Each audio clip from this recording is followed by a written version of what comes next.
Hello everyone, welcome back to Total Football Talk, and as always it's game day. It's all about Manchester United. We are looking at everything Manchester United today, and we've got plenty of news. Might be match day against Fulham, but we've got news coming in about a goalkeeper which could be very interesting. We've got news on Bruno. They're the two biggest kind of bits of information that we currently have today that are flying around the transfer market. Okay, well, let's jump in. Let's look at the Bruno news. And that was breaking last night.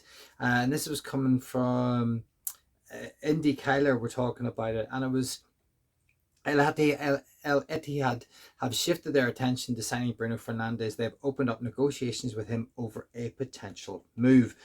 Now, we knew that Bruno earlier in the season had the opportunity to join another team from Saudi. It wasn't El Nasa, it was oh, I can't quite remember now off the top of my head, but another team were in apparently. Now there was numbers being branded around about between 80 and 100 million for Bruno going to them, but it does look like that. Obviously there was a lot of 2 week period where Bruno was maybe making a decision, where Ruben Amorim was talking to him saying he didn't want him to go. But now we're in a position where Ittihad have now come in and are potentially offering in and around the same type of money. The Saudi league stays open, therefore market stays open a bit longer than the Premier Leagues. So is this a deal that's going to be done after the transfer window? Is Bruno going to leave? What do you good people out there think? What do you think that Bruno's going to leave? Do you think we're actually going to sell him at this late stage of the game? Do we need the cash in to cover the cost of some of the players we've brought in? Do we, can we live without him? He's more of a 10 than he is an 8. But at this stage, is it a good move? Is it a wise move to try and sell Bruno? From my point of view, it is so late in the day that if we did sell Bruno at this stage, we'd need someone lined up automatically, instantly. And if that was a Baleba, then brilliant. But I think that's kind of pie in the sky. I think I'm kind of dreaming if that was to be the case. I don't think we'd be able to sell Bruno and bring Baleba in such a short period of time. It just feels like the deals are too big to be done too quickly. I think it's more a case of Bruno will be, Bruno will stay, and maybe we'll sell him next year on a reduced fee. He'd probably be worth a lot less. We know that Saudi have been chasing Bruno for a long time. They're really, really interested in him. He would be a massive kind of, global brand for their particular market out in the Saudi league. A lot of eyes. He would bring a lot of eyes to the league, and obviously with him being Portuguese, Ronaldo being Portuguese, all these kind of links out there. So I mean, there's plenty to kind of mull over in terms of Bruno actually taking himself out of the United team and moving forward into the Saudi league. I just can't see it. He's got the World Cup coming up. I think he wants to play at a high standard of football right up until the World Cup, and I think he will end up staying. So I don't know if there's any credence in this particular story at the minute. And as Bruno has already turned down one offer, why would this one be any different? If someone could explain to me that, please do. Get your comments in below. I'd love to hear from you. But yeah, just on that, if you guys are enjoying the content, if you could hit the old like button on this, that would be magic. If you could hit the subscribe button, that would be fantastic too. Get your thoughts in, your comments in below. Let me know what you're thinking about anything that I talk about today, and I would love to hear from you, and I'll get back to you. And yeah, if I could get 10 likes on this video, that would be absolutely amazing. But let's move on. So that's where we are with Bruno. What do you think? Do you think Bruno will go? Do you think we should let him go? If we do let him go, who do you want as the replacement? Do you want it to be a Adam Wharton? Would you want it to be a Baleba? Can we get those deals done in this particular period of time left in the transfer window? Are we going to suck it up and sell him and then try and do some business in the January transfer window? We could be leaving ourselves very, very short. We've only one game a week. Okay, we have 2 games next week because we've got the League Cup, which is coming up. But in the grand scheme of things, it's 1 game a week. Could we do without Bruno? Could we take that risk? It is a massive risk to let him go at this particular stage. But if the money's right, if it was, say, a talk 6, it was 100 million, would you do it? It'd be very hard to turn down. Does Bruno want to do it? I think there's more questions out here than we do have answers at this particular stage. It's 7 or 8 days left of the transfer window. Not a long time to try and make transfers work. And talking, so that's where we are with Bruno. Was to say, get your comments in below. Let me know what you think on Bruno. But talking about Bruno and transfers, this is where we are with Senne Lammens. United started negotiating last night, or maybe over the last couple of days, negotiating at 17 million plus 3 million add-ons to reach the 20 million package for Senne Lammens. Royal Emchart, as with the United tax, have added on 25 million in terms of their negotiations. The player's really keen on the move, and Manchester United want to make it happen. As per usual, Manchester United go in for a player. There is a fee, and that fee was originally 20 million euro. But for Manchester United, typically every club will always add on the United tax. They want an extra 5 million euro to make this a sort of a deal that they believe that's worth, more money to them. They're the selling club. They can ask what they want. I get that. But this is what frustrates the hell out of me. Every time there's always a United tax. And I know it's actually quite small in this particular case, an extra 5 million euro. Hopefully we can come to a deal and we can make it happen. But again, there's further news on Senne Lammens, and this is what was coming out also yesterday, and that was that Manchester United are set to win the race.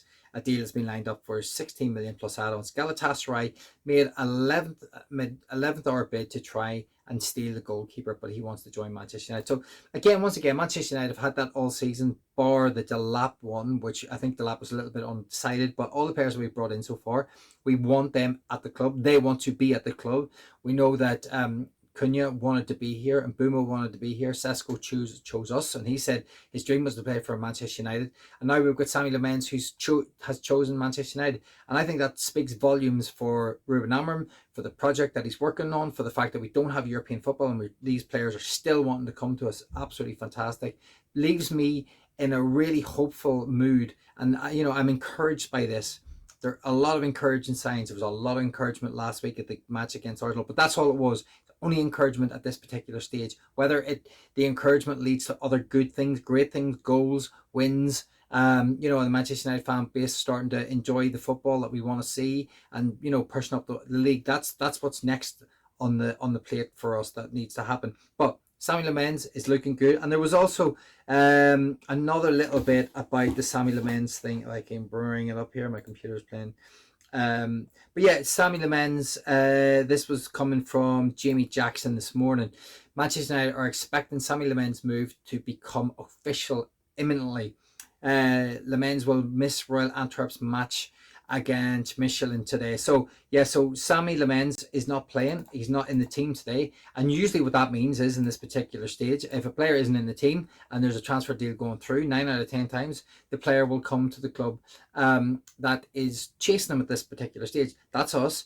And if we get him, it's a big step forward. As I said, I'm not going to say he's answered all our prayers. He's unproven. He's got a lot to learn. It's going to be difficult for him in the Premier League. As I said before, he might end up in a De Gea situation where he comes in, he makes a few mistakes. But we're going to have to back him. We're going to have to, get behind him, and hopefully he can come through those. And if he does, then the kid could go on to be something very, very impressive. Only time will tell. Sometimes these risks are worth taking. Ruben Amorim thinks maybe now's the time to do it. And it'll be interesting to see who starts today, whether it'll be Bienda or whether it'll be Onana. For me, I hope it's Bienda. Then that means Onana has been dropped permanently, or at least for the first couple of games of the season. He is fit, so I hope there's not too much chopping and changing in the with all the with all the sort of ins and outs. But that's the information that we have today. So interesting about Bruno. Let's see what happens. Senne Lammens could be done today. We could get a here we go today or tomorrow, which would be absolutely brilliant. I'd be delighted with that. And then finally, a little bit of news on Jadon Sancho. Manchester United are pushing to find a solution for Jadon Sancho as soon as possible. They don't want him at the club.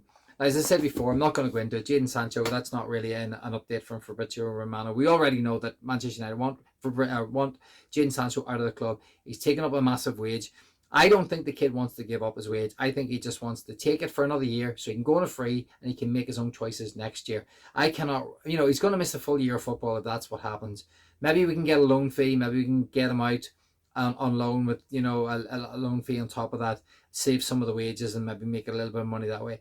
I'm struggling to see any other way for this happening for Manchester United now. We won't get him, and it'll be disappointing that we haven't been able to move him on along with the other players like Garnacho and Anthony. None of them have moved yet, and I'm wondering why maybe the Bruno deal is being talked about. Are we that desperate for money that maybe we do have to sell Bruno because we've been unable to sell any of these other players who are just sitting around on the big contracts? Well, maybe not so good. Such Garnacho isn't sitting on a massive contract, but we all know that he wants Chelsea. Anthony wants Real Betis, and he's just, he's happy to sit it out. So I don't know. That I was hoping the next 7 days we're going to be busy. There will be, if we get Lammens done, then if we get it done quickly, then that gives me hope that we can get a midfielder in and get some of these players out. But if Lemmes drags on, forget it. We ain't getting a midfielder until probably next summer, and it'll be a long season with that particular midfield that we currently have, Bruno and Casemiro, etc. Okay, guys, thank you very much for joining me this morning. Really appreciate it. That's your 10 minutes of Manchester United Roundup. It is game day. I will do a reaction after the game. And if you've stuck around to the end, you're a legend. Thank you so much. Really, really appreciate it. If you're enjoying the content, please give me a thumbs up. Please give me a like. Give me a subscription if you could. That would be massively helpful. And get your comments in below on anything I've talked about today. Okay, I shall see you tomorrow. Well, later today. And let's hope for a win. What do we think? Do you think we're going to win today? I'm hoping for a 2-1 win, but I said that against Arsenal and we didn't get it. 2-1 to United with some good football away at Craven Cottage. Big game, very important. Need to get a win, need to get 3 points on the board, need to start moving up that table. But yeah, that's where I am with it. Okay, guys, thanks. I'll see you later.